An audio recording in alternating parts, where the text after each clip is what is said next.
लगभग 3 मिलियन साल पहले जब अर्ली ह्यूमन सामने आए, हमारा प्रोटैगनिस्ट उनमें से एक था। वो पहले नॉर्मल लगा। उसे लगा वो बाकी सबकी तरह ही है, लेकिन वो एज नहीं हुआ, कमजोर नहीं हुआ और मरा नहीं। जबकि बाकी सब एज होकर मरते रहे, वो हंटिंग और फाइटिंग करता रहा, क्योंकि यही उसे कोई भी जॉय देता था। जैसे जैसे वक्त गुजरा, उसका बॉडी बदलता रहा, बड़ा, मजबूत, सख्त। लगभग 3 मिलियन साल की उस ट्रेनिंग के बाद उसकी कोई बराबरी नहीं थी। लोगों ने उसे अर्थ का गॉड कहना शुरू कर दिया। मुंह उसने और आगे बढ़कर हर दूसरे गॉड को हरा दिया और डिवाइन रेल्म में सबसे स्ट्रॉन्गेस्ट बन गया। कोई राइवल नहीं बचा। वो रश खत्म हुई और बोर्डम आ गई। एक दिन उसने पैर पटका और गॉड्स के पूरे डिवाइन रेल्म में कंपन आ गई। गॉड्स, एंजल्स, यहाँ तक कि ईवल बींग्स भी डर गए। ये पहली बार नहीं था जब उसने ऐसा किया था। और कुछ गॉड्स रोजकेन क्वेक से थक गए थे। लूसिफर, उनमें से दूसरे सबसे ऊंचे रैंक्ड गॉड, मुंह को परवाह नहीं थी। वो अभी भी उसी सोच में था। उसने हर वर्दी ओपोनेंट को बिना पसीना बहाए हरा दिया था और 1000 साल से ज्यादा हो गए थे जब किसी ने उसे पुश किया हो। उसने एक आ भरी और कहा कि बहुत ज्यादा स्ट्रांग होना भी एक प्रॉब्लम है। फिर उसके दिमाग में क्लिक हुआ, अगर स्ट्रेंथ ही प्रॉब्लम है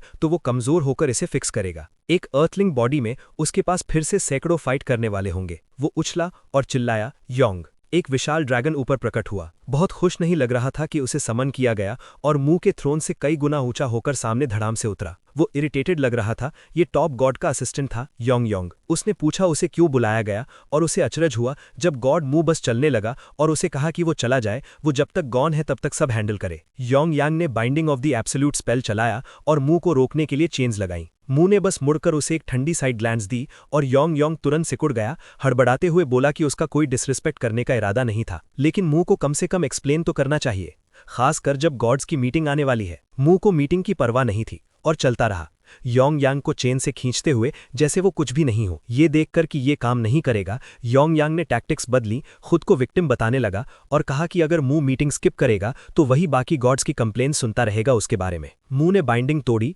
मुड़ा और चिल्लाया कि वो वहां तभी जाएगा जब योंग यांग अभी उससे फाइट करने के लिए राजी हो। योंग योंग एक पल में पीछे हट गया। उसने डिसाइड किया कि कंप्लेंट्स का सामना करना बेहतर है बजाय शेड होने के, और मुंह को जल्दी जल्दी सेफ ट्रिप की शुभकामनाएं दी। मुंह एक छोटी सी अर्थ के पास गया जो पास में तैर रही थी और उसे छुआ। उसे एंटर करने के लिए एक बॉडी चाहिए, तो उसने उन मैसेजेस को सुना जो लोग गॉड्स को भेज रहे थे। ज्यादातर ट्रिवियल थे, लेकिन एक शख्स ने सीधे उसके एग्जिस्टेंस पर सवाल उठाया। पहले उसे अचरज हुआ, फिर उसने डिसाइड किया कि वही परफेक्ट चॉइस है। 1000 साल में पहली बार मुंह एक्चुअली एक्साइटेड दिखा। आखिरकार उसके पास कुछ करने को था। योंग योंग उतना नहीं, मूड बिल्कुल टैंक हो गया। मुंह रुका जैसे एक्सप्लेन करेगा, फिर बस गुड बाय बोला, जगह योंग यांग के हाथों में छोड़ी और उसे कहा कि जो भी आए उसे डील करे। योंग यांग को एहसास हुआ कि मुंह सिर्फ अपनी सोल अर्थ पर भेज रहा है और बॉडी पीछे छोड़ रहा है। चिंतित होकर उसने रिमाइंड किया कि अगर बॉडी को कुछ हुआ तो अर्थ पर सोल भी मर जाएगी। मुंह पहले ही डिसाइड कर चुका था, अपनी सिग्मा पर्सनालिटी के अनुसार डिवाइन रेल्म में कोई उसे छूने की हिम्मत नहीं करेगा, तो बॉडी सेफ रहेगी। योंग यांग उसे रोकने की कोशिश करता रहा, लेकिन मुंह ने उसे ब्रश ऑफ किया और चला गया। ये शख्स एक 17 साल का लूजर है जिसका नाम लीहो है। लीहो एक एनिमे के हीरो से जेलस है जिसे बहुत सारी गर्ल्स मिली। हाँ ब्रो, डेड एस ने हारेम इन अनदर वर्ल्ड को अपनी गुड बाय के रूप में देखा और जैसे क्रेडिट्स चले उसने एक आ भरी। उसने अपना फोन फिसलने दिया, वो गिरा और टूट गया और हमें पता चलता है कि वो एक 3 स्टोरी बिल्डिंग के एज पर खड़ा है, पहले से ब्रूज्ड और कट, अपनी लाइफ खत्म करने को तैयार। उसने एक बिटर गुड बाय बुदबुदाई और कूद गया। हवा में गिरते हुए रोते हुए वो चिल्लाया कि अगर कोई गॉड है तो प्रूफ करो, मुझे किसी दूसरी दुनिया में भेजो। वो जमीन पर जोर से गिरा। उसे मर जाना चाहिए था, लेकिन उसका बॉडी मना कर दिया। उसकी उंगलियां हिली और वो हाफने लगा। इम्पैक्ट से ठीक पहले गॉड मुंह की सोल ली के बॉडी में कूद गई। मुंह एक बर्बाद बॉडी के अंदर जागा। कुछ समझ नहीं आया क्या हुआ। ली की सोल इस बीच डिवाइन रेल्म में उतरी, उस विशाल ड्रैगन को घूरते हुए देखकर हैरान रह गई, और ड्रैगन भी एक ह्यूमन को देखकर उतना ही शॉक था। एक मोमेंट पहले डिवाइन रेल्म में मुंह ने उसके सामने तैरती छोटी अर्थ को छुआ। उसे अपनी बॉडी छोड़ने की कोई चिंता नहीं थी। उसे यकीन था कि कोई उसे छूने की हिम्मत नहीं करेगा। उसके ड्रैगन असिस्टेंट ने उसे सोचने को कहा, लेकिन मुंह ने उसे ब्रश ऑफ किया और अपनी सोल अर्थ की तरफ लॉन्च की, ली से स्वैप करते हुए। जिस इंस्टेंट मुंह ली के बॉडी में एंटर हुआ, उसे एहसास हुआ कि वो मिड एयर है, एडजस्ट करने का वक्त नहीं, जमीन से टकराने वाला है। फिर ली का बॉडी जमीन से जा टकराया। दर्द उसके इमॉर्टल लाइफ में महसूस किए गए किसी भी दर्द से बुरा था, लेकिन बड़ा शौक था कन्फ्यूजन। ये इंस्टेंट में क्यों हुआ? उसके हाथ कांपे, फिर रुक गए जब उसे समझ आया, वो मर रहा है। कुछ फिक्स करने का वक्त नहीं था, लेकिन ये अभी खत्म नहीं हुआ था। जो मसल्स खुद काम करती हैं, जैसे हार्ट, उन्हें इनवॉलंटरी मसल्स कहते हैं। मूस ने 3 मिलियन साल ट्रेनिंग की है और ह्यूमन बॉडी को इतनी गहराई से जानता है कि वो सब कुछ कंट्रोल कर सकता है। ब्लड वेसल्स, ऑर्गन्स, सब। इसी वजह से फ्लैटलाइन होने के कुछ सेकंड्स बाद उसने जबरदस्ती अपना हार्ट फिर से चालू किया। बहुत दर्द हुआ, लेकिन उसने ब्लड वेसल्स में ब्लड पुश किया, हार्ट ठीक किया और ब्लीडिंग रोक दी। वो धीरे धीरे उठा और गुस्से में आने के बजाय वो अजीब से खुश था। फिर उसने ली की मेमोरीज को खंगाला, ये देखने के लिए कि उसने किस तरह की लाइफ ली है। वो ली के घर की तरफ चला, अपने नए बेस की ओर, लेकिन उन कमज़ोर बर्बाद लेग्स पर चलना मुश्किल था, तो उसने अपने हैंड से मदद ली और उन पर मूव किया प्रेशर कम करने के लिए। वो आखिरकार घर पहुंचा। वो छोटे कमरे में गया, एक चरचराती बेड पर बैठा और जो उसने सीखा था उसे रिव्यू किया। ली का एक मेल रिलेटिव है जो दूर रहता है, तो वो अकेला है, ब्रोक है और मिजरेबल है, और एकमात्र चीज़ जो वो करता है वो है किसी जगह जाना जिसे स्कूल कहते हैं। जो चीज़ मुंह को सबसे ज़्यादा अम्यूज़ करती है वो है स्कूल में किसी की मेमोरी जिसने उसे बुली करना अपना लाइफ्स मिशन बना लिया था। हमेशा फाइट्स शुरू करता था, हमेशा उसकी लाइफ हेल बनाता था। मुंह इसे परफेक्ट स्टार्टिंग पॉइंट के रूप में देखता है क्योंकि वो सीधे एक फाइट में जा सकता है। वो इतना हाइप्ड हो गया कि उसने हवा में एक पंच मारा और उसके राइट आर्म में तेज दर्द उठा। उसने सोचा ये घर वापस क्रॉल करते समय हैंड्स का बहुत ज़्यादा यूज़ करने से था। ली ने क्लियरली कभी आर्म डे नहीं किया, तो छोटी छोटी एफर्ट से भी वो सोर हो जाते थे। गुस्सा होने की बजाय मुंह ने स्मर्क किया। हज़ारों साल बिना दर्द के कुछ भी फील करना अच्छा लगा। अगले दिन पुलिस ने उस जगह की इन्वेस्टिगेशन की जहां ली हो का बॉडी गिरा था। मुंह भी वहां गया, कॉप्स के लिए नहीं बल्कि इसलिए कि पास में 3 स्टोरीड बिल्डिंग ली का स्कूल था। वो अंदर गया, हॉलवे स्कैन किए और क्लासरूम ढूंढ लिया, लेकिन डोर बहुत जोर से खोल दी। अपनी बिग एंट्रेंस बर्बाद कर दी, जिसने एक क्लासमेट की ग्लेयर खींची, जिसने उसे चिल्लाकर बॉदर करने से रोकने को कहा। मुंह उस स्टिंग को भूल गया और सीधे उस किड के पास चला गया, अनकंफर्टेबली क्लोज खड़ा होकर।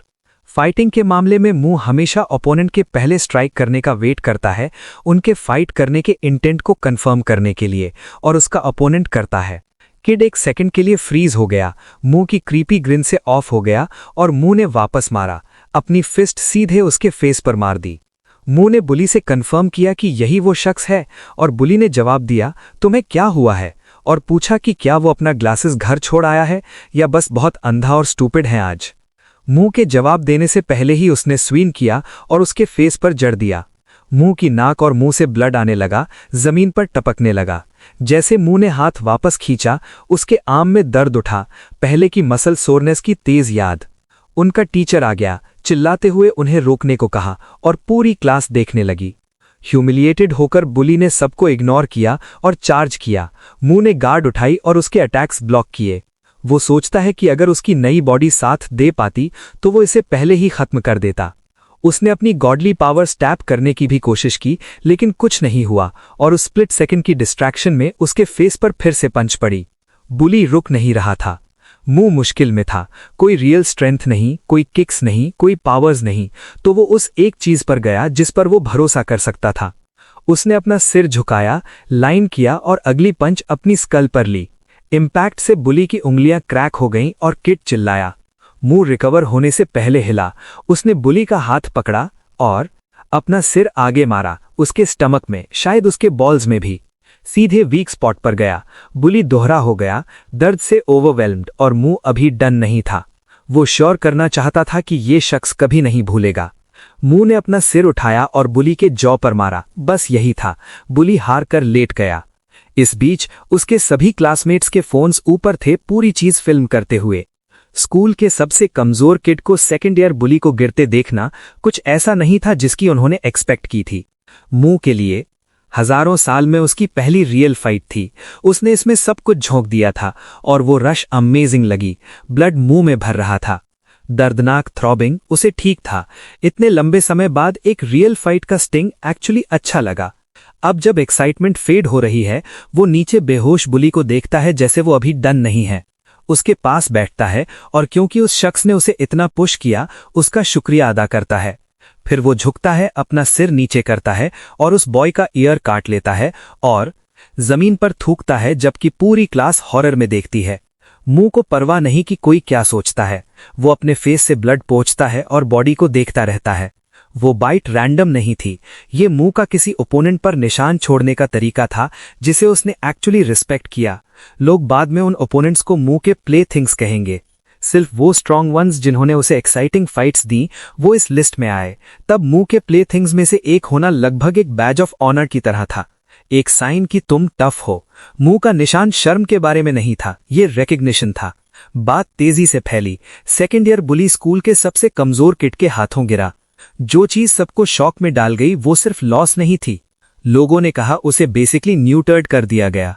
उसकी हालत इतनी खराब थी कि किसी ने इमरजेंसी सर्विसेज को कॉल किया और उसे हॉस्पिटल ले गए। मुंह देखता है, ट्रीटमेंट की स्पीड से इम्प्रेस्ड।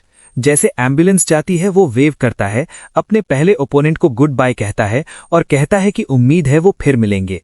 एक टीचर मुंह के पीछे आ जाता है और उसे ऑफिस आने को कहता है। जैसे ही वो वहां पहुंचते हैं टीचर फट पड़ता है, पूछता है कि क्या उसका दिमाग खराब हो गया है और उसने अपने क्लासमेट के साथ ऐसा रेकलेस काम क्यों किया। वो एक बाइंडर उठाता है उसे मारने के लिए, लेकिन मुंह नहीं हिलता।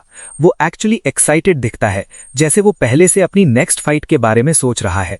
और वो लुक टीचर को फ्रीज करा देता है। हॉस्पिटल वाले किड की तरह एंड अप होने से डरकर टीचर पीछे हट जाता है और पनिशमेंट स्किप कर देता है। वो मुड़ता है और मुंह को कल स्कूल में अपने पेरेंट्स लाने को कहता है। मुंह उस हिट के लिए तैयार था, हालांकि टीचर ने उसे डिसमिस कर दिया, कहा कि उसे स्कूल से जल्दी जाना होगा, हर स्टूडेंट का ड्रीम, और मुंह बस नॉड करके निकल जाता है। ली के घर की तरफ जाते हुए मुंह इसे सोचता रहता है। दूसरे गॉड्स के विपरीत जो अपनी बुनियाओं के बारे में सब जानते हैं, वो ये भी नहीं जानता कि जल्दी लीव करने का एक्चुअली मतलब क्या है। शायद इसका मतलब बस बेस पर वापस जाना हो। ईदर वे वो इस टाइम का यूज हील और इस फ्रैजाइल नई बॉडी को ट्रेन करने में करने का डिसाइड करता है। उसका हाथ पहले की डैमेज से कांप रहा है और वो चाहता है कि वो अपनी गॉडली पावर से इसे जल्दी फिक्स कर पाता। माना जिसे दूसरी दुनियाओं में लोग काई या चक्रा कहते हैं, लाइफ फोर्स लोगों को क्रेजी चीजें करने देता है, हंटर्स या विजर्ड्स बनने देता है, जो भी। लेकिन यहां नहीं, यहां वो इस पर रिलाई नहीं कर सकता क्योंकि अर्थ पर कोई माना नहीं है। फ्रस्ट्रेटेड होकर वो एक्सेप्ट करता है कि उसे अपना बॉडी मुश्किल तरीके से बिल्ड करना होगा। वो अपनी जगह पहुंचता है और बेड पर गिर जाता है। हीलिंग में टाइम लगेगा और कुछ करने को नहीं है, तो वो गॉड्स रेल्म वापस जंप करने का डिसाइड करता है, चीजें चेक करने के लिए। उसकी सोल उसके ओरिजिनल बॉडी में वापस स्नैप हो जाती है। उसके ठीक सामने ली हो युयांग का गला दबाए हुए है, छोड़ने से मना कर रहा है। ली छोड़ता है, चला आता है और मुंह को ड्रैगन हाथ लगाने को कहता है, फैंटेसी में डूबा हुआ कि दूसरी दुनिया में ड्रैगन के साथ वो कितना ओवरपावर्ड होगा। मुंह इसे बिल्कुल नहीं मान रहा। वो एक जायंट हैंड समन करता है, ली को पकड़ता है और साफ कर देता है कि उसे ऑर्डर नहीं किया जाएगा। मुंह उसके प्रोटेस्ट्स को इग्नोर करता है और उसे ड्रैग करता है। उसने उस किड को दूसरी दुनिया में सेकंड चांस देने का डिसाइड किया है। वो ल्यूसिफर के डोमेन पर पहुंचते हैं, डिवाइन रेल्म में दूसरे सबसे पावरफुल गॉड। ल्यूसिफर अपने प्लैनेट एल्मर पर फोकस्ड है, मुंह के विपरीत। मुंह बिना पूछे सीधे उसके कैसल में घुस जाता है। ल्यूसिफर नेचुरली इरिटेटेड है और एक्सप्लेन करने से पहले ही उन्हें शट डाउन कर देता है। मुंह परवाह नहीं करता, वो ल्यूसिफर को गेट खोलने को कहता है। वो उस बॉय को एल्मर भेज रहा है। ल्यूसिफर एक्सपेक्टेड की तरह स्नैप करता है कि एल्मर मुंह का प्लैनेट नहीं है और वो डिसाइड नहीं कर सकता। मुंह झुकता है और उसे रिमाइंड करता है कि स्ट्रॉन्गर कौन है, कहता है कि वो जो चाहे कर सकता है और कभी भी कहीं भी प्रूव कर सकता है। ल्यूसिफर के पास कोई चॉइस नहीं, वो जानता है कि वो ये नहीं जीत सकता। मुंह उसके आगे बढ़कर एल्मर की सरफेस को छूता है। ल्यूसिफर ब्लर्ट करता है कि ये फॉरबिडन है। अगर कोई गॉड किसी दूसरे के डोमेन को छुए, एक अनब्रेकेबल बैरियर ट्रिगर होगी। और सच में बैरियर प्रकट होती है। मुंह उसे सेकंड्स में तोड़ देता है। ल्यूसिफर बस देखता रहता है, जबकि मुंह कहता है कि यूनिवर्स के रूल्स बदले जा सकते हैं अगर कोई रियली चाहे। मुंह अपना हाथ खोलता है और ले को रिलीज करता है, उसे स्टेप अप करने और उस होल में कूदने को कहता है जो उसने एल्मर के लिए बनाई है। No pressure. ली हेजिटेट करता है, क्लियरली जो उसने इमेजिन किया था वो नहीं था। मुंह उसे रिमाइंड करता है कि यही वो चाहता था और चांस यहां है। ली अभी भी वेवरिंग ड्रैगन के लिए फिर से पूछता है ताकि वो अपनी नई लाइफ में डोमिनेट कर सके। मुंह नहीं मान रहा, वो अपना असिस्टेंट देने से मना कर देता है और ली को सीधे एल्मर के प्लैनेट में ब्लास्ट कर देता है, जबरदस्ती इसे काई करते हुए। वो बड़बड़ाता है कि बच्चे सब कुछ हाथ में चाहते हैं। फिर सब सेटल होने पर ल्यूसिफर को बच्चे का ध्यान रखने को कहता है और चला जाता है। ल्यूसीफर ह्यूमिलिएटेड और उबलता हुआ बस मुंह को तोड़ने के सपने देख सकता है। उसका पास्ट भी सिंपल नहीं था। वो पहला डीमन लॉर्ड था, एल्मर के प्लैनेट की सारी लाइफ के ऊपर। स्ट्रॉन्गेस्ट का ताज लेने के बाद उसने अपनी दुनिया के गॉड को भी चैलेंज किया। उस फाइट की शुरुआत में ल्यूसीफर ने एक ब्लाइंडिंग लाइट कॉल की जो एक मैसिव स्वॉर्ड बन गई और उसे चार्ज किया। गॉड उसे हैंडल नहीं कर पाया और एक ही वार में 2 टुकड़ों में कट गया। ल्यूसीफर ने उस गॉड की जगह ले ली, लेकिन वो अभी भी संतुष्ट नहीं था। वो डिवाइन रेल्म गया, बाकी गॉड्स को चैलेंज किया और उन्हें एक एक करके हराता गया जब तक कि उसने टॉप थ्रोन क्लेम नहीं कर लिया। एक डीमन गॉड्स का गॉड बन गया और सब ने उसे रिस्पेक्ट किया। उसे सब ने ग्लेस किया, लेकिन ये टिका नहीं। मुंह आया, उसे सबके सामने क्रश कर दिया और इस इमेज को एक ही दिन में तोड़ दिया। उस दिन ल्यूसीफर ने कसम खाई कि वो बदला लेगा, मुंह को एक ह्यूमन बॉर्न लो लाइफ कहते हुए। अब जबकि मुंह अपने ड्रैगन पर अपने डोमेन की ओर वापस जा रहा है, उसे कोई आइडिया नहीं कि ल्यूसीफर का भेजा एक डीमन ऊपर से उसे ट्रैक कर रहा है, स्ट्राइक करने का मौका देख रहा है। ल्यूसीफर मुंह के डाउनफॉल की दुआ कर रहा है। अर्थ पर वापस ली के स्कूल का बुली हॉस्पिटल में जागता है, अभी भी रेज में और ली को मारना चाहता है। वो अपना फोन उठाता है, अपने कॉन्टैक्ट्स खंगालता है और काम खत्म करने के लिए किसी टफ को कॉल करता है।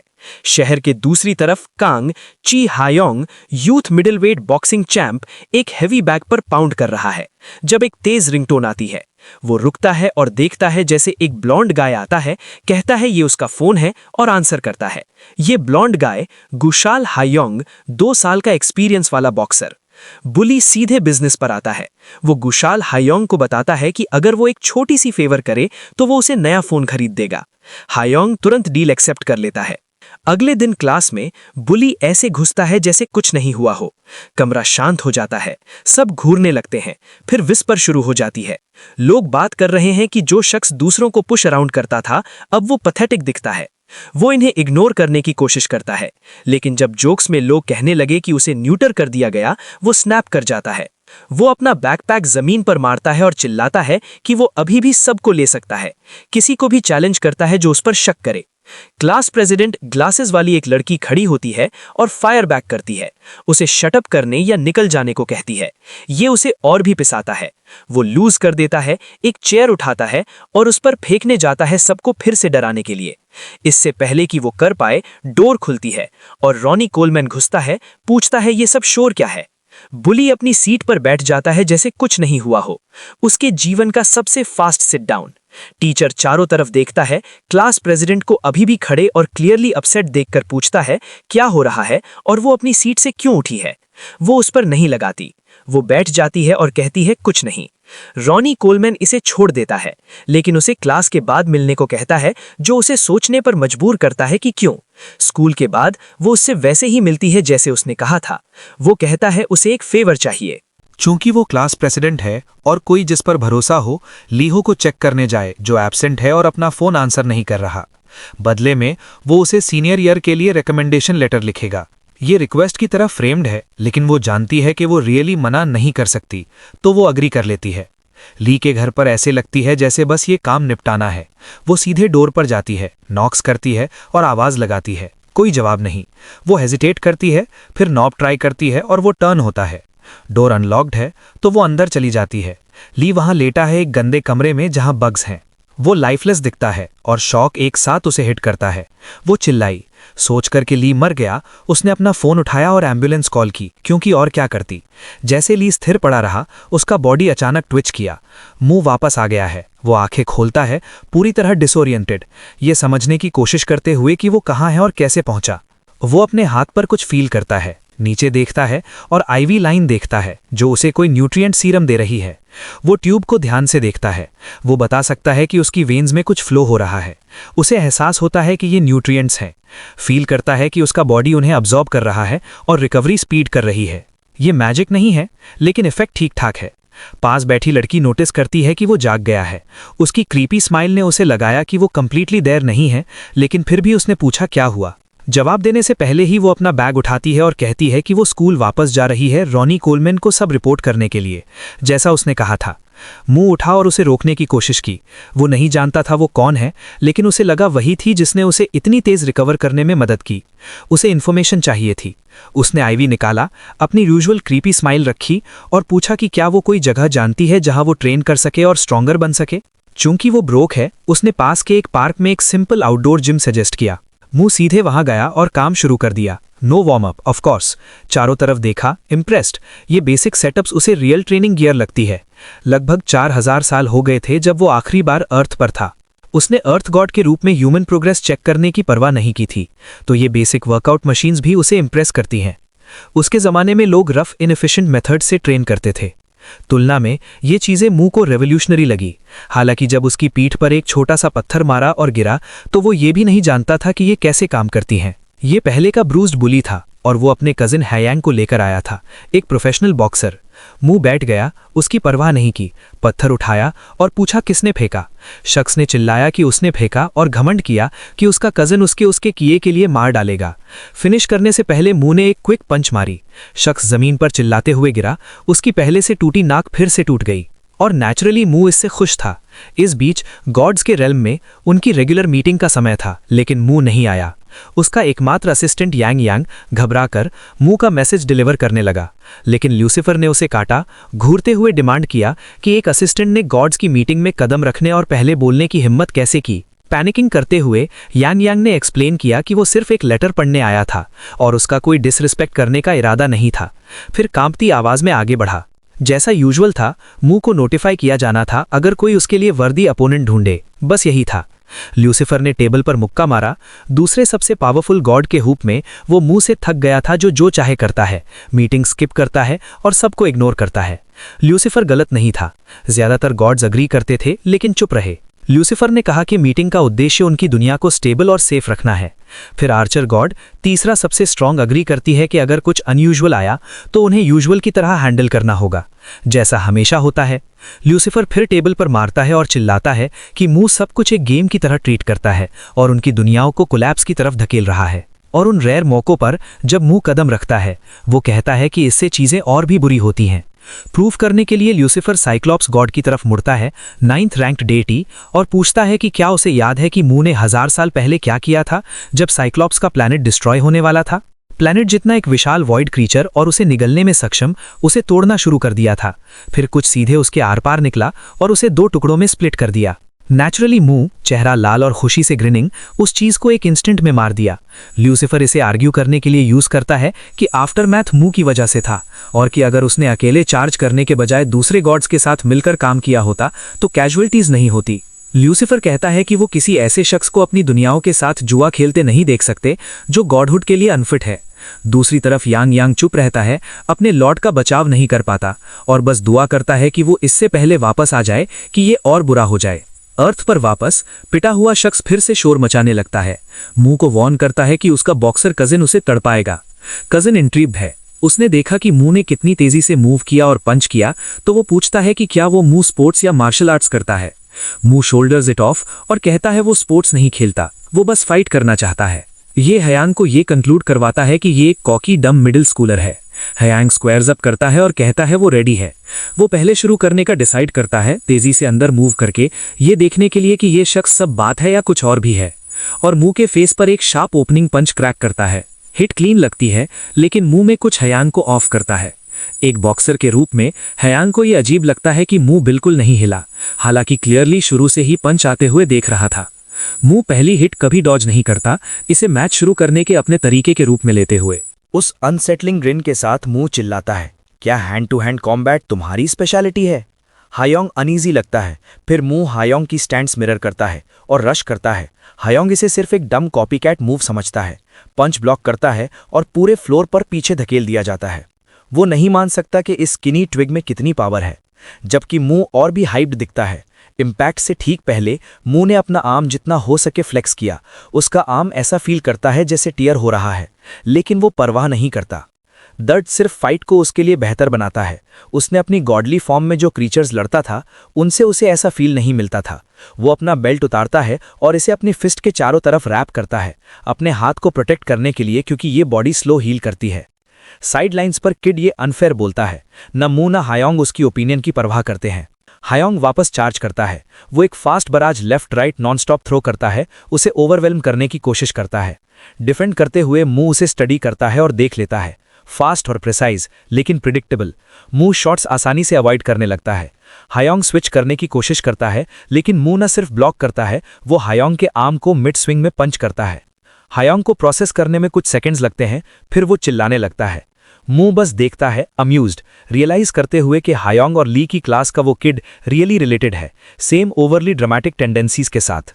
मू टाइम वेस्ट नहीं करता, वो एक और क्विक पंच से इसे सील करता है और हायोंग को कोल्ड आउट कर देता है, जबकि हायोंग का कजिन वहीं खड़ा स्टंड है। मू का फेस लाइट अप होता है, जैसे वो राउंड 2 के लिए इचिंग कर रहा है और कहता है कि सारी ट्रबल के लिए पे करने का टाइम है, क्योंकि ये पहली बार नहीं है जब उन्होंने उसके साथ मैस किया है। बुली जो पहले टफ एक्ट कर रहा था, वो जान जाता है कि ये खत्म है जब हायोंग डाउन है। मू बुली की तरफ चलता है उसे फिनिश करने के लिए। क्लोज आकर वो देखता है कि शख्स फाइट बैक करने के लिए बहुत स्कैर्ड है और उसे इस तरह किसी को हराने में कोई प्राइड नहीं है। शख्स उस टाइनी पॉज को नोटिस करता है और उम्मीद करता है कि अगर वो स्कैर्ड एक्ट करता रहे और कहे कि वो फाइट नहीं करना चाहता तो शायद ये क्वाइटली खत्म हो जाए, लेकिन बहुत देर हो गई। बोलने से पहले ही मुंह उसके फेस पर एक क्विक पंच क्रैक करता है। वो हार्ड में जाता है बिना मर्सी के, हिट्स पायर ऑन करता जाता है, जबकि शख्स का फेस और बॉडी स्वेल और ब्लीड होती है। मुंह इसे एक brutal knee to the face से एंड करता है और फाइनली सेटिस्फाइड फील करता है। वो उसकी प्रेज करता है सरेंडर ना मानने के लिए, जबकि जानता है कि उसने उसे कभी चांस नहीं दिया। दोनों के डाउन होने के साथ वो चला जाता है, बॉक्सर पर भी अपना मार्क छोड़ जाता है। बुली वहां बड़बड़ाता पड़ा रहता है, उसका नाम लेते हुए उसे क्रेजी बास्टर्ड कहता है। मुंह घर वापस जाता है और अच्छा फील करता है कि वो लगभग हर दिन फाइट कर पा रहा है, फिर भी उसकी वीक मसल्स एक्ट अप करती रहती हैं। इस फीलिंग को जारी रखने के लिए वो गॉड रेल्म वापस जाने का डिसाइड करता है, वो पिकअप करने के लिए जो उसने योंग यांग को प्रिपेयर करने को कहा था। लेकिन इस बार कुछ नहीं होता और मुंह बस वहां बैठा वेट करता रहता है। कुछ दिन पहले ल्यूसिफर के डोमेन पर, उसी दिन मुंह ल्यूसिफर को इग्नोर करता रहा जैसा हम जानते हैं, आता जाता रहा जैसे जगह उसकी हो, बिना रियलाइज किए कि वो ल्यूसिफर को उसकी लिमिट तक पुश कर रहा था। अपने डोमेन वापस जाते समय योंग यांग ने पूछा अर्थ कैसी थी। मुंह ने कहा उसे बहुत पसंद आई, लेकिन उसकी नई बॉडी वीक थी। फिर अपने असिस्टेंट को एक रिकवरी मैजिक ऑर्ब ढूंढने को कहा ताकि अर्थ पर उसकी बॉडी फास्टर हील कर सके। बस एक छोटी सी प्रॉब्लम थी, मैजिक आइटम्स एल्मर और कुछ दूसरी दुनियाओं पर कॉमन है ल्यूसिफर के अंडर, क्योंकि वहां प्लेंटी ऑफ माना है।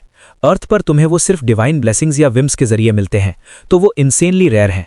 हिस्ट्री में सिर्फ कुछ लोगों ने उनका यूज किया है और ह्यूमंस ने उन लोगों को गॉड्स की तरह ट्रीट किया, बहुत बाद में नहीं। योंग यांग ने प्रॉमिस किया कि अगली बार जब मुंह गॉड रेल्म में आएगा रिकवरी और रेडी होगी।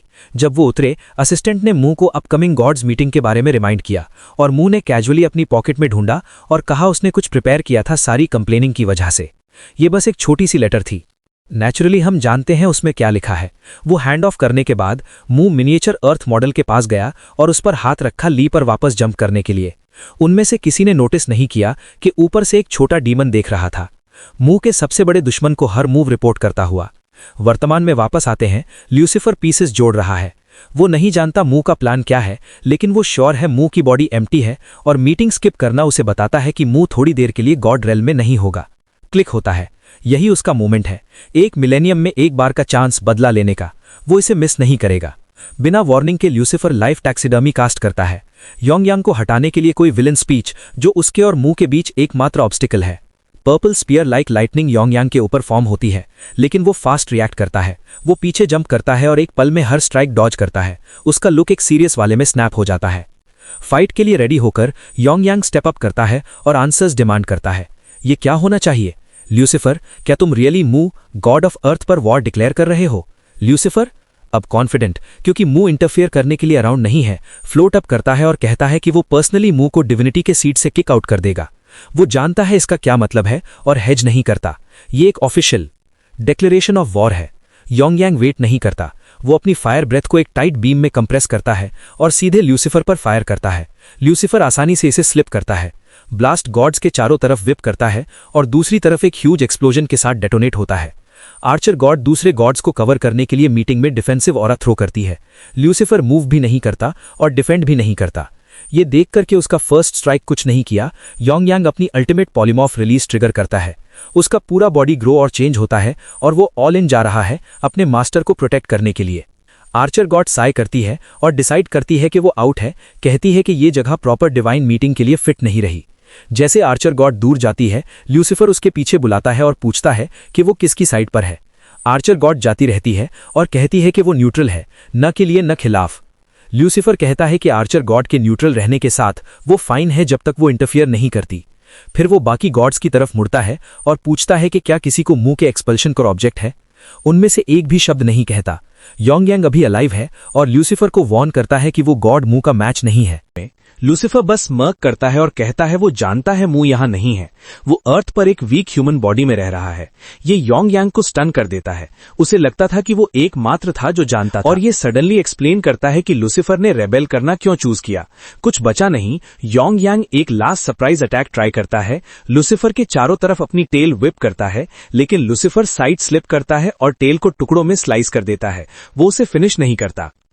मुंह के असिस्टेंट को अलाइव रखने का मतलब है वो उसे अर्थ पर मुंह को ढूंढने के लिए यूज कर सकता है, उस ह्यूमन बॉडी में, और उसे सारी ह्यूमिलिएशंस के लिए पे कराने के लिए। लूसीफर हंसता है जबकि योंग खून थोंकता है और कांपता है।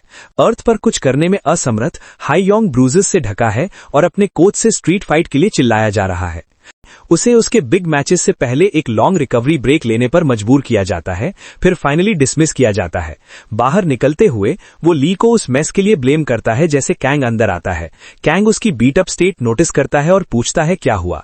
हाई योंग एडमिट नहीं कर सकता कि उसे किसी रैंडम वीक लुकिंग शख्स ने हैंडल किया, और चूंकि कैंग देश के सबसे अच्छे बॉक्सर्स में से एक है, वो अपनी best acting skills put up करने का डिसाइड करता है और लाए बोलने लगता है। कहता है कि वो अपने ब्रदर की हेल्प करने के लिए स्टेप इन किया जिसे बुली किया जा रहा था, और बुलीज ने गैंग अप करके उसे बीट किया।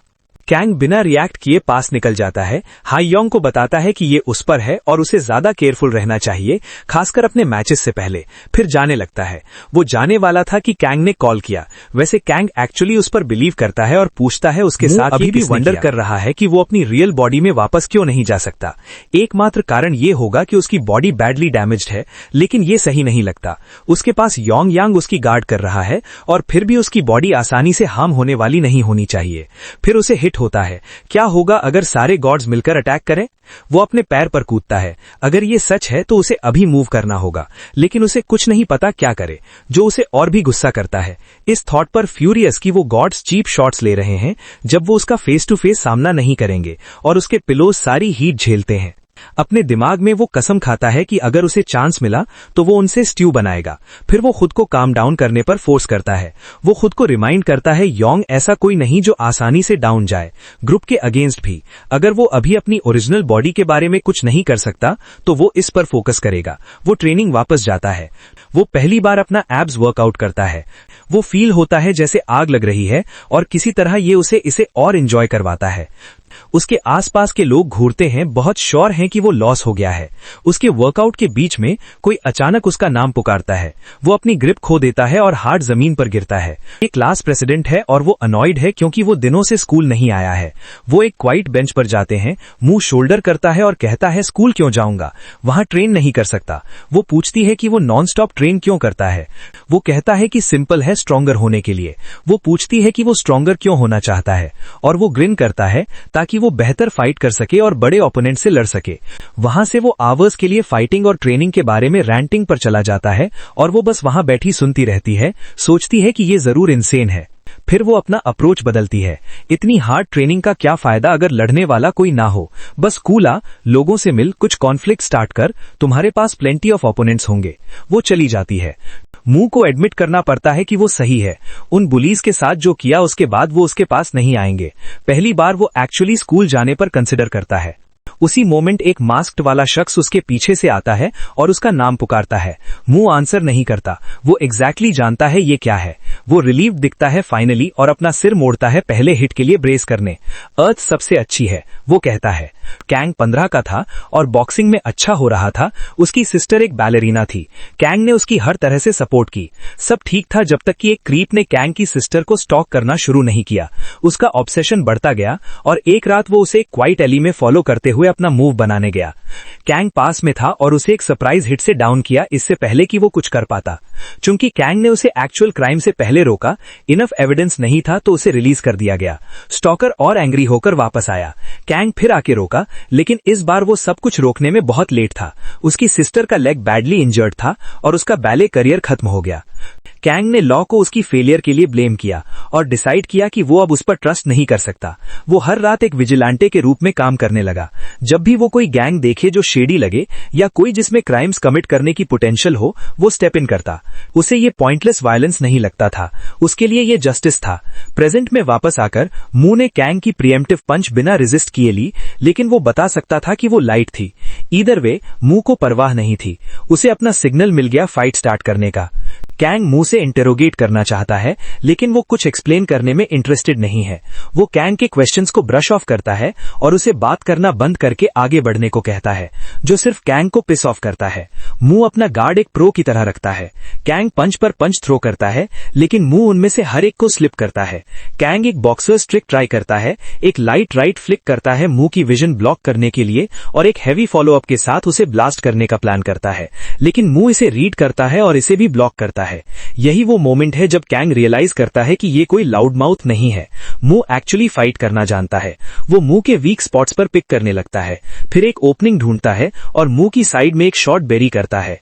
कैंग स्टेप बैक करता है और बात करता है, कहता है कि वो पर्पसली इंजरीज को टारगेट कर रहा है क्योंकि जजमेंट में कोई मर्सी नहीं होती। मू दर्द के साथ हंसता है। ये कैंग को और भी फ्यूरियस करता है। मू जानता है कि कैंग दूसरे लेवल पर है और ली के बॉडी में वो जीत नहीं सकता, लेकिन वो क्विट नहीं करेगा। वो इस फाइट करने का अपॉर्चुनिटी मिस नहीं कर सकता। उसे वो रेयर मोमेंट्स में से एक याद आता है जब वो ऑलमोस्ट ओवरपावर्ड था। तब भी उसे रिग्रेट नहीं था। वो जीत चाहता था, तो उसने खुद को काम डाउन होने पर फोर्स किया, अपनी इमोशंस शट ऑफ की और हर मूवमेंट स्टडी किया। तब मू ने उस जायंट मॉन्स्टर पर कुछ क्लीन शॉट्स लैंड किए, लेकिन उनसे ऑलमोस्ट कुछ नहीं हुआ। वो जानता था कि वो आउटमैच था, कूल रहा और एनीवे ओपनिंग्स ढूंढता रहा, उसे जिंदा रखा। वो हार गया और बेयरली अलाइव निकला, लेकिन उसे उस डेंजर में से स्लिप होने का रश किसी तरह एंजॉय हुआ। फर्स्ट स्टेप, उसने ब्लैंक फेस्ड होने की कोशिश की। मुंह के ऑलरेडी अगली फेस पर वो डेड पैन लुक कैंग को इस तरह पिस ऑफ कर गया कि मुंह उसका मजाक उड़ा रहा है और इसने कैंग को एज पर पुश कर दिया। कैंग इसे एंड करने के लिए चार्ज किया। मुंह पीछे हटता और डॉज करता जैसे पंचेज उड़ती जब तक उसकी पीठ एक पेड़ से नहीं लगी। उसने अपना पैर दबाया और डर्ट किक किया, लेकिन उस शख्स के प्रोटेक्टिव ग्लासेस थे। अगर कुछ हुआ तो इसने कैंग को और भी कन्विंस किया कि मुंह कोई क्रिमिनल है जिसे बीटिंग चाहिए। मुंह अपने गूफी लुकिंग फेस के साथ हर पंच डॉज करता है। कैंग उसके पीछे आने की कोशिश करता है, ब्लाइंड साइड के लिए जो मुंह की चिन को ग्रेज करता है, लेकिन मुंह को परवाह नहीं। उसका प्लान काम कर रहा है और कैंग पहले से ज्यादा फोकस्ड नहीं है। मुंह ने पिछली दुनिया की फाइट्स और उसकी करंट फाइट्स के बीच बड़ा डिफरेंस पिक किया। कैंग बहुत ज्यादा अग्रेसिव था, डिफेंसिव नहीं जैसे पुराने जमाने में लोग होते थे। मुंह ने सोचा कि जमीन की थी, तब लोगों को अनइवन ग्राउंड की वजह से केयरफुल रहना पड़ता था, लेकिन फुटवेयर के एवोल्यूशन के साथ लोग ज्यादा अग्रेसिव हो गए।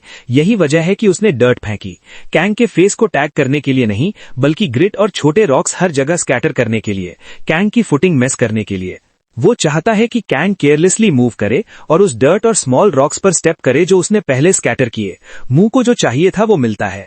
कैंग एक छोटे रॉक पर स्टेप करता है, फोकस लूज करता है और ओपन अप होता है।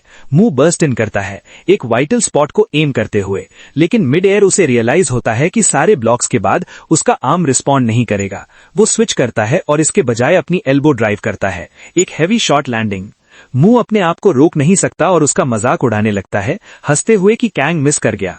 लेकिन जब वो ट्रैश टॉकिंग में बिजी है, कैंग अपना वेपन स्विंग करता है और मुंह की लेग को क्रश कर देता है, मुंह को घुटनों पर गिरा देता है। कैंग डिसाइड करता है कि वो मुंह को कभी फिर से हंसने में असमर्थ बना देगा। हिट से ठीक पहले मुंह जान जाता है कि वो हार गया। वो आंखें बंद करता है और ब्रेस करता है, वंडर करते हुए कि क्या ऑलमोस्ट 4000 ईयर्स बाद वो रियली फिर से फेलियर चखने वाला है। उसी मोमेंट कुछ उड़कर आता है और कैंग के फेस पर ठोकर मारता है।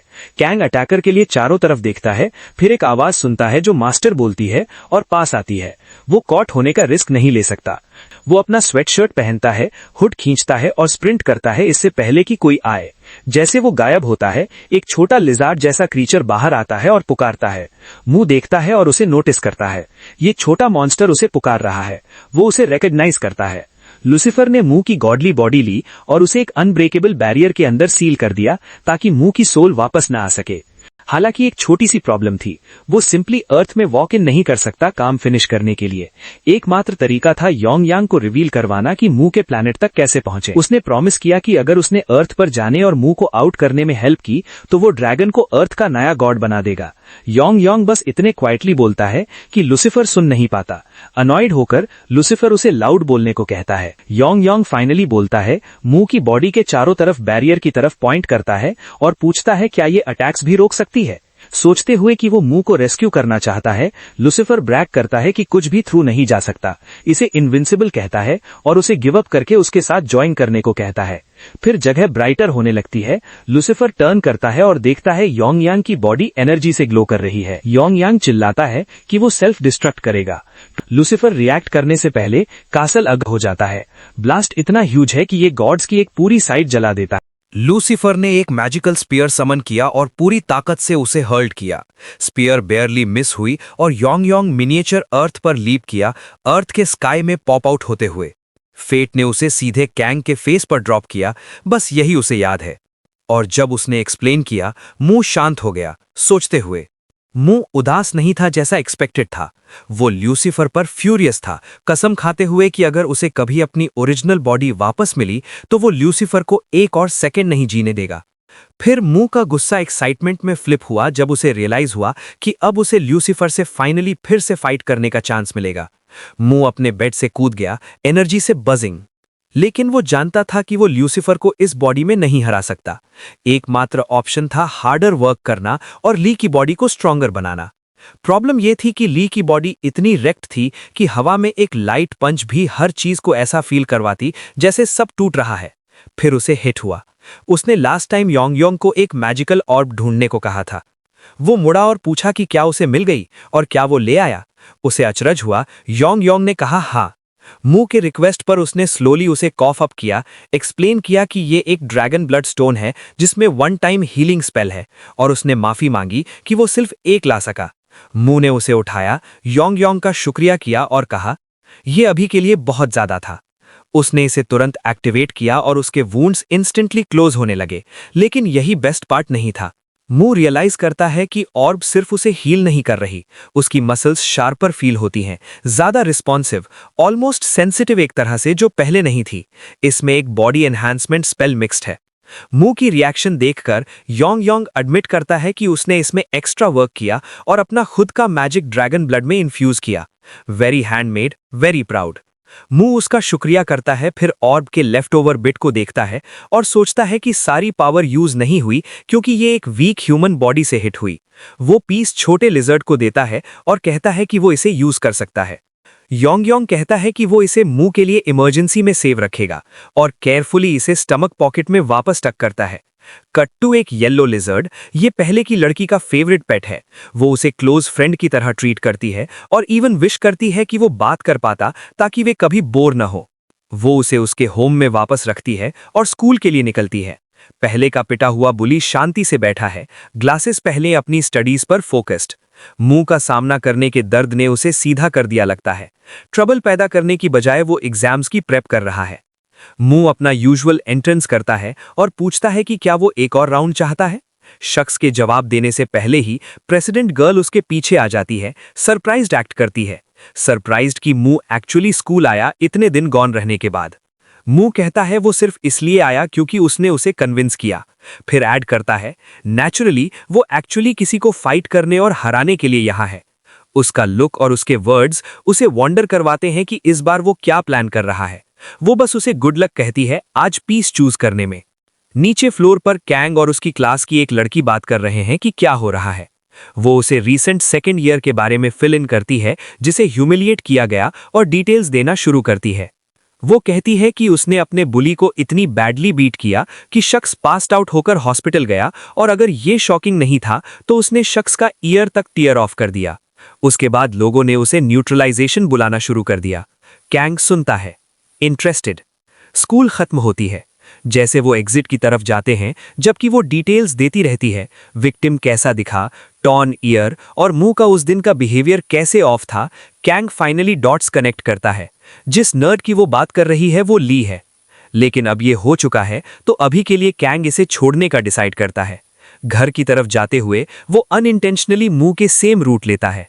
मू इस बात से अनॉयड है कि दिन इतना बोरिंग था, सब नोटबुक्स या फोन्स में लगे थे, कोई फाइट नहीं, कुछ कंफर्म नहीं। फिर वो कैंग को उस लड़की के साथ चलते हुए स्पॉट करता है। क्योंकि कैंग ने कल ग्लासेस और मास्क पहने हुए थे, मू उसे तुरंत रिकॉग्नाइज नहीं करता, लेकिन उसकी मसल्स का शेप अलार्म सेट ऑफ करता है। एक स्नैप में वो श्योर है और नेचुरली चिल्लाता है, कल वाला वो शख्स है। चिल्लाने से कैंग मुड़ता है, वो मुंह को वाइल्ड लुक के साथ उसकी तरफ चार्जिंग देखता है और बोल्ट करता है, स्प्रिंट करता है और अपनी वाइफू को पीछे छोड़ देता है। वो नहीं मान सकता कि मुंह ने ग्लासेस और मास्क पहने होने के बावजूद उसे रिकॉग्नाइज किया, लेकिन ईदर वे वो कॉट नहीं हो सकता और रिस्क नहीं कर सकता कि ये मेनियक उसे रिपोर्ट करे। कैंग अचानक एक साइड एली में कट करता है, मुंह फॉलोज करता है, लेकिन जब वो कॉर्नर टर्न करता है, कैंग गॉन है। योंग योंग मुंह की शर्ट से पॉप आउट करता है और पूछता है कि क्या वो वही शख्स था।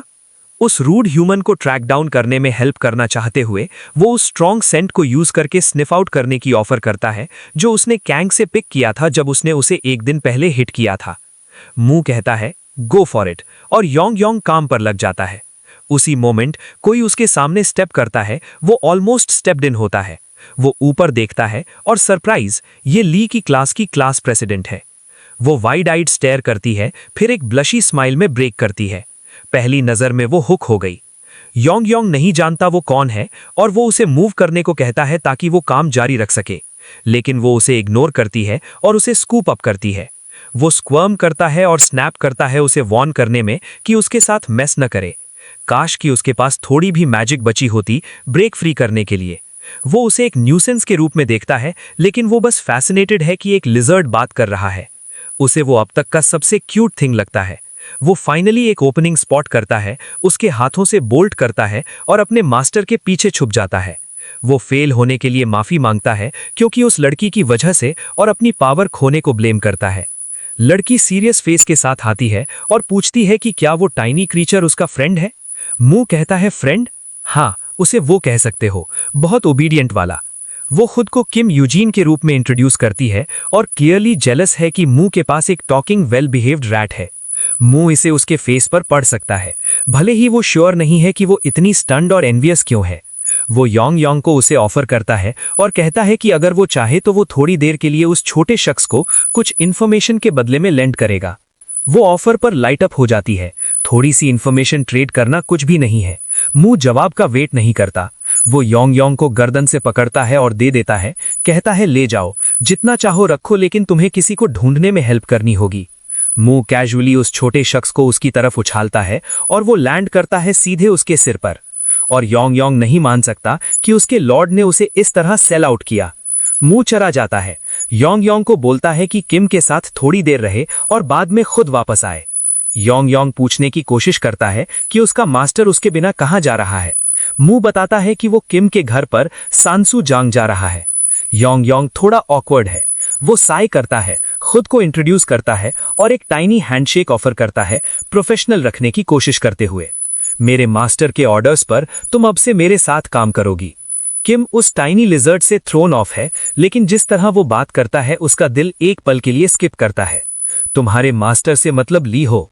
वो कहती है कि वो कोऑपरेट करने को तैयार है, फिर ग्रिन करती है और ऐड करती है, वैसे मैं अपनी क्लास की प्रेसिडेंट हूं। योंग योंग पूछता है प्रेसिडेंट क्या होता है। किम एक्सप्लेन करती है बेसिकली क्लास लीडर, और मैं अपनी ग्रेड में फर्स्ट रैंक पर हूं। वो रियलाइज करती है कि इसीलिए उसके मास्टर ने उसे चूज किया, वो स्ट्रांग होनी चाहिए। वेट, तो लॉर्ड लीहो तुम्हारी क्लास का लीडर नहीं है? किम पॉज करती है, सोचती है और कहती है लीहो वो एवरेज भी नहीं है। ऑनेस्टली वो बॉटम के पास है और सब कुछ। योंग योंग फ्रीज हो जाता है, स्टन्ड। फिर वो टाइनी लिजर्ड डिसबिलीफ में ब्लर्ट करता है, स्वेटिंग और फ्लस्टर्ड। वो नहीं मान सकता, लेकिन वो इंसिस्ट करता है कि उसका मास्टर दुनिया का स्ट्रॉन्गेस्ट है, किसी भी गॉड से स्ट्रॉन्गर। वो खुद को पफ अप करता है, उसे बताता है कि वो जो कर सके उसके मास्टर को और स्ट्रॉन्गर बनाने के लिए। किम इसे लिटिल लिजर्ड की वाइल्ड इमेजिनेशन और अपने मास्टर के बारे में स्वीट टॉक के रूप में लेती है और वो अग्री कर लेती है हेल्प करने को, लेकिन सिर्फ तभी अगर वो उससे अक्सर मिले। उसने पहले से प्लान बना लिया था किम को यूज करके अर्थ पर क्या हो रहा है उसके बारे में इंफॉर्मेशन लेने का। वो बिना हेजिटेशन के अग्री कर लेता है और वो एक डील बनाते हैं। एक लॉयल सर्वेंट के रूप में वो अपने मास्टर को स्ट्रॉन्गेस्ट का टाइटल वापस दिलाने के लिए कुछ भी करने को रेडी है। मीनवाइल मू अपनी न्यूली स्ट्रेंथेंड बॉडी के साथ ट्रेन कर रहा है। जैसे सनसेट होती है वो नीचे जंप करता है, खुद को देखता है और अच्छा फील करता है। वो उम्मीद से ज्यादा फास्ट रिकवर हुआ और उसकी स्ट्रेंथ सब्सटेंशियली इंक्रीज हुई। वो एक रैंडम पंच थ्रो करता है, इस बार एक आयरन रॉड पर, और रिजल्ट उसे सैटिस्फाई करता है। पहली बार उसका हाथ हर्ट भी नहीं करता। वो ग्रिन करता है, फिर स्माइल फेड हो जाती है जब उसे याद आता है कि वो कैंग से मिलने की उम्मीद से यहाँ आया था। वो वापस जाने का डिसाइड करता है, सोचता है कि उसे कैंग को जल्द ही स्कूल में देखने का बेटर शॉट मिलेगा। मुंह का पसीना बदबूदार है और हालांकि फॉर्चुनेटली कोई पास नहीं है उसे कैच करने के लिए। जब तक वो किम के नेबरहुड में वॉन्डर करता है, वो स्मेल योंग यांग की शार्प सेंसेस तक पहुंचने के लिए स्ट्रॉन्ग है। वो छोटा लिजर्ड उस लड़की के पीसी पर है, फिर ड्रैगन सेंसेस किक इन करती हैं और वो उस स्मेल को जानता है। वो नीचे जंप करता है, वेव करता है और चिल्लाता है, आज के लिए बस। जैसे वो बोल्ड करता है, रूफटॉप्स और वॉल्स पर बाउंडिंग करता है जैसे एक एक्साइटेड डॉग ट्रेल को सीधे मुंह तक फॉलो करता है। वो मुंह के शोल्डर पर लैंड करता है।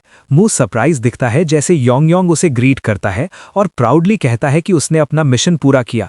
योंग योंग बड़बड़ाता है कि उसे एक रॉयल असिस्टेंट भी मिली जिसने मुंह के प्रति लॉयल्टी की ओथ ली, और वो इतना हाइप्ड है कि मुंह मिस करता है कि कुछ स्टेप्स दूर क्या हो रहा है। फिर लिजर्ड को किसी की स्मेल आती है जिसे उसने पहले चेस किया था। वो पॉइंट करता है और वो सही है। ये कैंग है, शैडोज में बैटमैन की तरह एक्ट करता हुआ। बाइक थीफ माफी नहीं मांगता।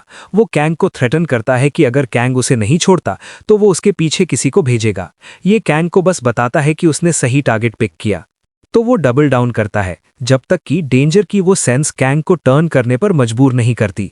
जैसे वो फेस ऑफ करते हैं, सब टेंस हैं सिवाय योंग यांग के, जो ऑपोजिट डायरेक्शन में फेसिंग है, इंसिस्ट करते हुए कि वो रॉन्ग डायरेक्शन में जा रहे हैं। वो एक रेस्टोरेंट की तरफ पॉइंट करता रहता है, मुंह को उस तरफ जाने को कहता है, लेकिन मुंह उसे इग्नोर करता है और कैंग पर फोकस करता है। वो आईज लॉक करते हैं, मुंह डेड सेट दिखता है, कैंग अनश्योर दिखता है। मुंह डिस्टेंस क्लोज करना शुरू करता है, स्लो और डेलिब्रेट। कैंग एक्सप्लेन करने की कोशिश करता है कि मिसअंडरस्टैंडिंग है और मुंह को अटैक न करने को कहता है, लेकिन मुंह नहीं सुनता। स्विंग करने को रेडी। कैंग रियलाइज करता है कि उसे डिफेंड करना होगा और स्क्वायर अप करता है। उसने मुंह को पहले बीट किया था और वो अब हेजिटेट करता है क्योंकि वो जानता है कि मुंह वो टाइप नहीं है जो बीटिंग डिजर्व करता है जैसा उसने एक बार सोचा था। लेकिन फिर कुछ नहीं होता। मुंह एक ओपनिंग अटैक फेक कर रहा था कैंग को पहले स्ट्राइक करने पर बेट करने के लिए, और कैंग ने बाइट नहीं किया। इस बीच जो थीफ देख रहा था एक अपॉर्चुनिटी सीज करता है, कैंग का वेपन स्नैच करता है। वो कैंग पर रश करता है। कैंग लास्ट सेकंड पर साइड स्लिप करता है, अपना सिर मोड़ता है और पाथ से बाहर स्टेप करता है। फिर वेपन को सीधे मुंह की तरफ जाते हुए देखता है। मुंह हिट लेता है। वो डॉज या ब्लॉक कर सकता था लेकिन नहीं किया, जिसने उसे सब कुछ बता दिया जो उसे जानना था। मुंह तुरंत बैक हिट करता है, थीफ के स्टमक पर एक हार्ड किक, वेपन को हवा में पॉप करते हुए, और मुंह ने उसे ग्राउंड तक पहुंचने से पहले कैच कर लिया। मुंह अभी डन नहीं है, वो उसे पाउंडिंग करता रहता है, कभी कभी कैंग का वेपन यूज करते हुए, जब तक थीफ कोलैप्स नहीं हो जाता। वो सैटिस्फाइड ग्रिन फास्ट फेड हो जाती है। मुंह रियलाइज करता है कि ये one sided beat downs fun नहीं है, कोई चैलेंज नहीं है। वो वापस सोचता है जब वो पहली बार अर्थ हिट किया ली के बुली और हयांग से फाइट करते हुए। वो रियल मैचेस थे। वो डिसाइड करता है कि अभी एकमात्र अपोनेंट जो मायने रखता है वो कैंग है, ये अगली शख्स नहीं। वो चारों तरफ देखता है लेकिन कैंग गॉन है। एक मोमेंट पहले कैंग भाग गया, वंडर करते हुए कि ये क्रेजी गायमो उसे कैसे ढूंढता रहता है।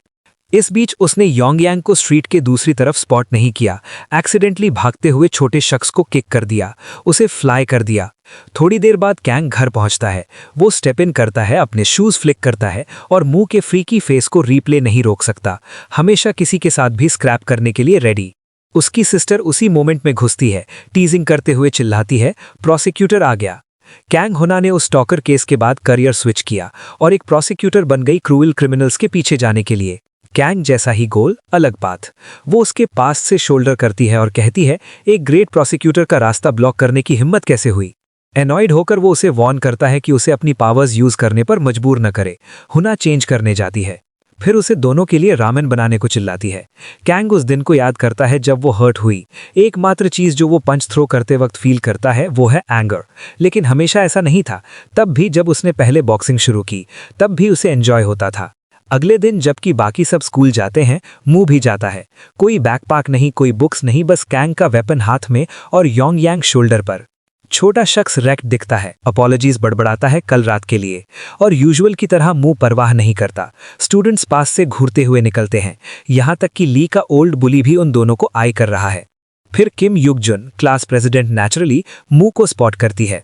वो योंग यांग को देखकर लाइट अप हो जाती है, लेकिन मू उसे याद दिलाता है कि उसने उसे फेवर के लिए बोली थी, टॉकिंग लिजर्ड बोरो करने के लिए। उसने कहा कि उसने उसके डिस्क्राइब किए जैसे किसी के बारे में सुना है, एक बुली हंटर जिसने किसी को भी बीट किया जो बुली की तरह एक्ट करे।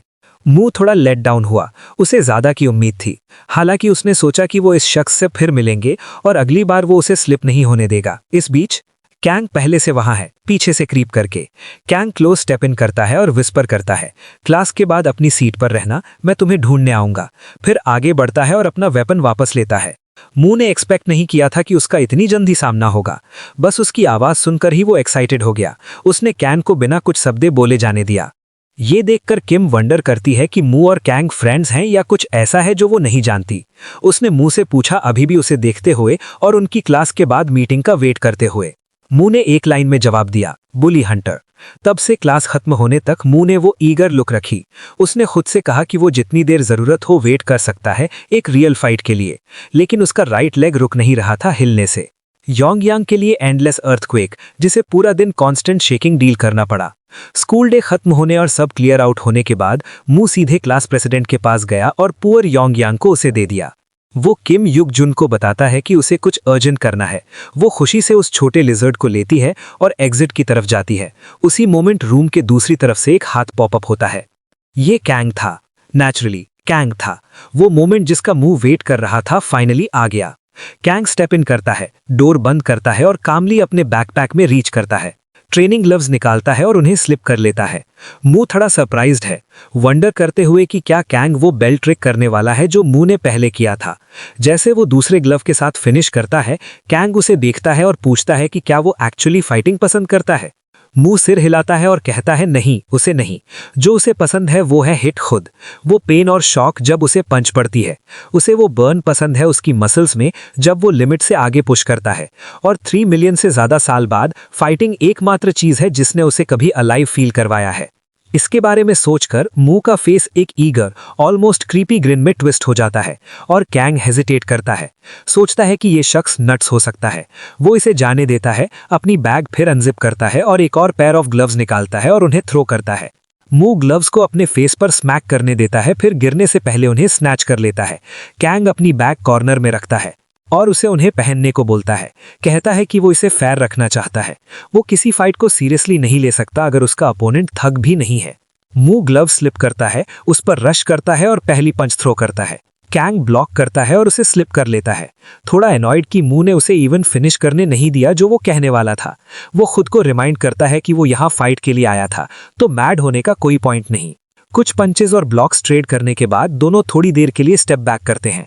कैंग इस पॉज को यूज करने के लिए रीसेट करता है, अपने प्रो बॉक्सिंग एक्सपीरियंस पर ड्राइंग करते हुए। वो खुद को रिलैक्स रहने को, बॉडी लूज रखने को और पावर की जगह कंट्रोल पर फोकस करने को कहता है। मू फिर रश करता है। इस बार कैंग रेडी है। वो हिट लिए बिना क्लीन ब्लॉक करता है, फिर मू के जॉ पर ट्वाइस क्रैक करता है। कैंग अपने हाथ को देखता है सैटिस्फैक्शन फील करते हुए। पावर और एक्यूरेसी उसे सरप्राइज करती है, तो वो सेम मोशन मुंह पर फिर चलाता है जैसे उसे टेस्ट कर रहा हो। मसल्स को ल्यूजन करो, बॉडी के थ्रू रोटेट करो, इसे फिस्ट तक भेजो और यहां तक कि फिंगर्स इसे सीधे टारगेट में ड्राइव करती हैं। अब कैंग फायर्ड अप दिखता है, मुंह को कुछ पेनफुल प्रैक्टिकल बॉक्सिंग लेसन्स देने के लिए। मुंह भी इंप्रेस्ड है, लेकिन बैक ऑफ करने की बजाय वो और भी एक्साइटेड हो जाता है। यही उसे चाहिए था। 3rd फ्लोर पर एक रेड हेड शख्स नाइट सेल्फ स्टडी के दौरान डोज कर रहा है, जब अचानक वो ट्रेम्बलिंग करने लगता है जैसे नाइटमेयर आ रही हो। फिर जर्क करके जाग जाता है, कंफ्यूज्ड है कि वो कहाँ है। वो अपने डेस्क पर एक not so friendly note spot करता है, उसे क्लास में हमेशा सोने के लिए कॉल आउट करते हुए। शेड और हैंडराइटिंग वाला। वो फिगर आउट नहीं करता कि कौन छोड़ गया। अपने फोन पर टाइम चेक करता है, निकलने का डिसाइड करता है, अपना बैकपैक उठाता है और स्टेयर्स हिट करता है। 2nd फ्लोर रीच करने पर कुछ उसकी आंख को कैच करता है। 2 शैडोज फाइट में। मू और कैंग अभी भी जा रहे हैं। उसी मोमेंट मू कॉर्नर्ड है और डिफेंस पर स्टक है।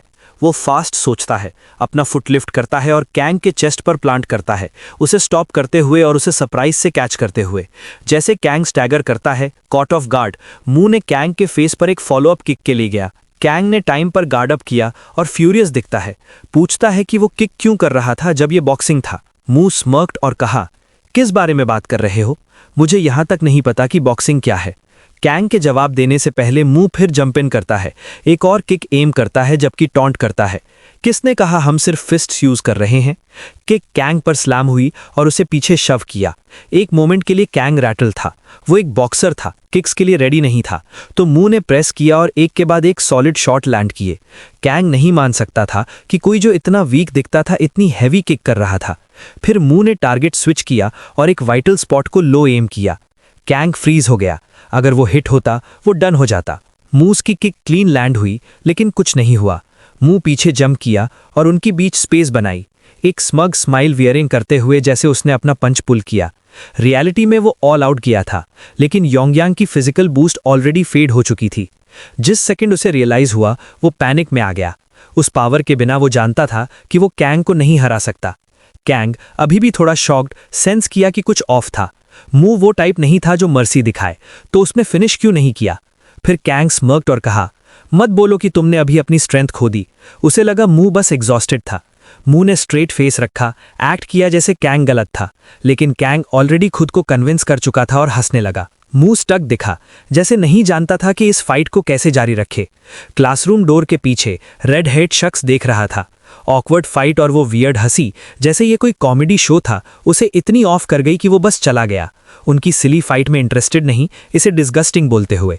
जैसे मू डिफेंस पर खेलने का डिसाइड करता है, कैंग अपना चांस देखता है और एडवांटेज लेने के लिए रश करता है। कैन ने उस वाइटल स्पॉट के लिए शॉट किया जो मू ने ओपन छोड़ा था। मू का नी उसे सेव नहीं कर पाया। एक हिट ने उसे स्पिनिंग भेजा, कैन को एक क्लीन ओपनिंग दिया। उसने मू के सिर पर एक हैवी पंच स्मैश किया, उसे पीछे लॉन्च करते हुए। मू वॉल से हिट हुआ और स्लंप हो गया, और उसे समझ आया इस बॉडी के साथ वो कैंग के सॉलिड मस्कुलर बिल्ड का मैच नहीं कर सकता। एक डेस्परेट आइडिया दिमाग में आई, अगर वो थोड़ी सी भी ओरिजिनल मैनर टैप कर सके तो वो इस शख्स को ओवरपावर कर सकता था। ये एग्जैक्टली रिलायबल नहीं था, लेकिन यही सब उसके पास था। उसने खुद को पुश किया और लंज लगाने से पहले अपनी फिस्ट में मैजिक की एक टाइनी बिट पुल करने की कोशिश की। कैंग ने पंच को मिड एयर कैच किया जैसे ये कुछ नहीं था और उसे एक स्मग ग्रिन दिया। फिर कैंग ने अचानक कुछ ऑड फील किया और इंस्टिंक्टिवली पीछे देखने के लिए ग्लैंस किया। मू ने ओपनिंग वेस्ट नहीं की और उसके फेस में एक पंच ड्रिल किया। उसने मू का दूसरा हाथ तुरंत ग्रैब किया, इसे शट डाउन करने के लिए रेडी। जब वो फीलिंग फिर आई, उसने चेक करने के लिए टर्न किया और मू ने ओपनिंग ली, इस बार अपना सबसे रिलायबल वेपन यूज करते हुए, उसका सिर। हेडबट ने कैंग को बैकवर्ड स्लैम किया, वो क्लासरूम डोर में क्रैश किया और कंप्लीटली आउट हो गया। मू उसके ऊपर खड़ा हुआ, ये फिगर आउट करने की कोशिश करते हुए कि उसका मैना प्लान एक्चुअली काम किया था या वो बस इमेजिन कर रहा था। थोड़ी देर बाद उसे रियलाइज हुआ कि उसने एक्चुअली उस मेथड से एयर कंडेंस किया था, क्योंकि अर्थ पर कोई मैना नहीं है। ये कूल था, लेकिन वो उस पर ज्यादा फोकस था जो वो करना चाहता था। वो झुका उस एयर चीज करने के लिए रेडी जो उसने दूसरों के साथ की। जब कैंग अचानक स्नैप करके जाग गया, उसके एयर को एक और दिन के लिए सेव करते हुए, कैंग ने मू को शव किया और स्टैगर करके उठा, अभी भी डिजी। उसने एडमिट किया कि उसने मू को अंडर एस्टिमेट किया था और कहा कि वो हार गया, लेकिन वो एयर देने वाला नहीं था। वो कुछ मेंशन करना चाहता था, फिर भी उसकी नोज थ्रॉबिंग के साथ और सिर स्पिनिंग के साथ वो एक सेंटेंस नहीं बना पाया, तो उसने एक एक्सक्यूज गुदगुदाया और फास्ट चले गया।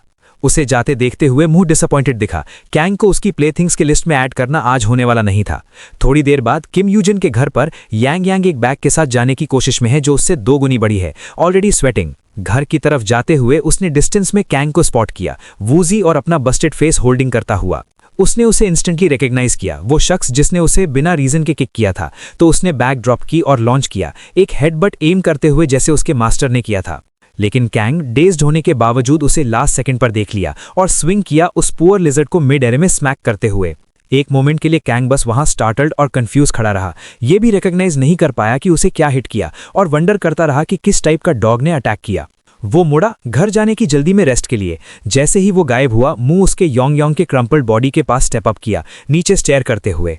अगली सुबह म्यू वापस स्ट्रीट पर है स्कूल की तरफ, इस बार एक ब्रांड न्यू यूनिफॉर्म में, योंग उसके नए बैकपैक में राइडिंग के साथ। छोटे शख्स ने क्लोथ्स अपने बैकपैक में कैरी किए और पूछता है कि म्यू इन्हें कैसा पाता है। उसने यहाँ तक ब्रैग किया कि किम यूजिन, योंग की सबॉर्डिनेट जैसा वो उसे कॉल करता है, ने म्यू के लिए यूनिफॉर्म और बैकपैक खरीदा बस उसे सेटिस्फाइड रखने के लिए, और कहा कि वो अटेंशन अवॉइड करने के लिए अभी के लिए हिडन रहेगा।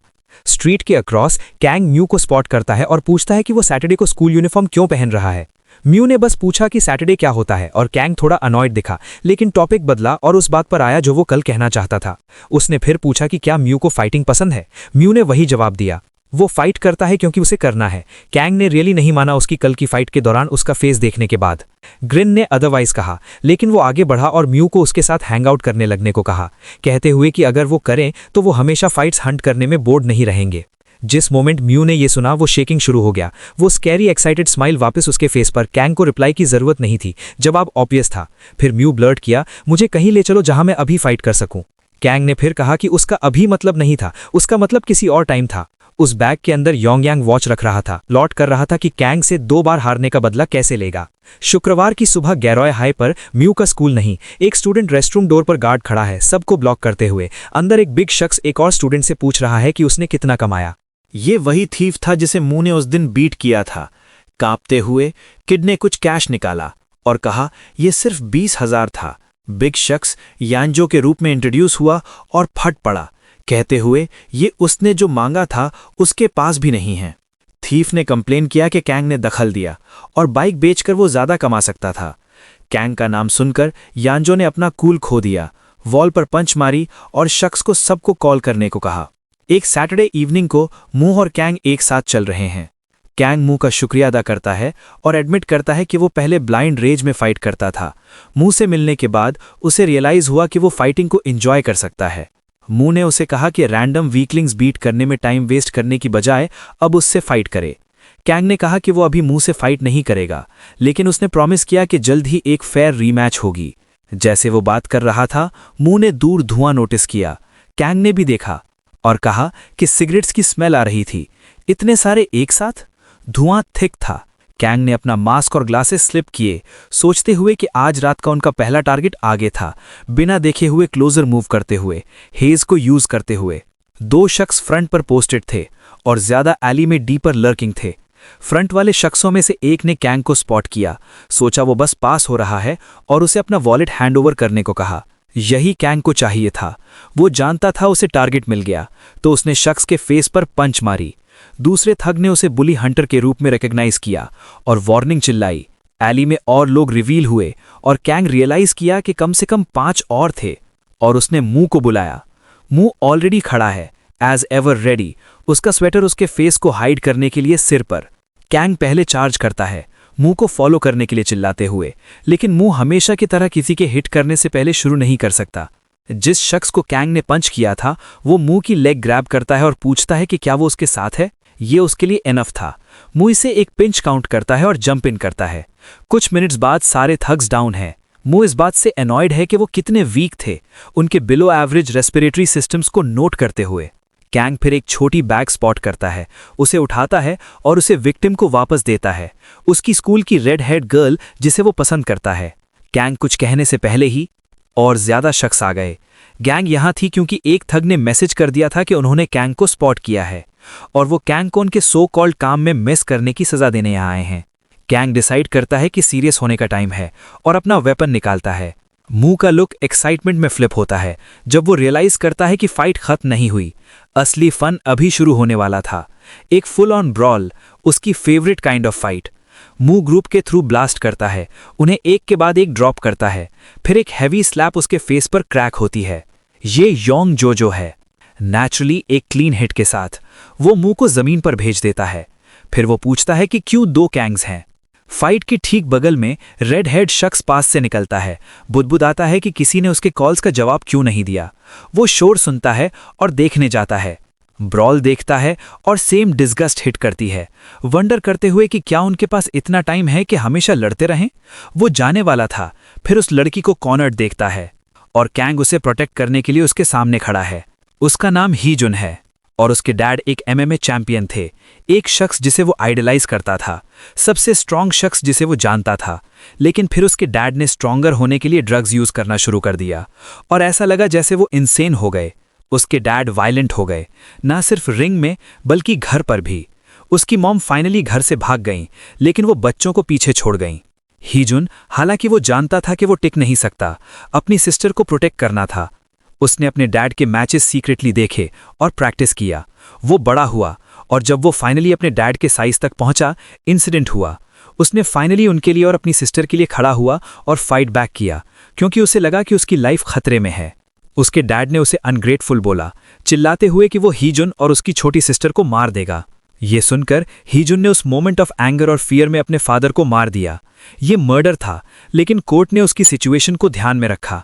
उसे 1 साल जुवेनाइल डिटेंशन सेंटर में मिला और उस 1 साल के दौरान हीजुन स्कूल जाता रहा, जबकि खुद को और अपनी सिस्टर को सपोर्ट करने के लिए काम करता रहा।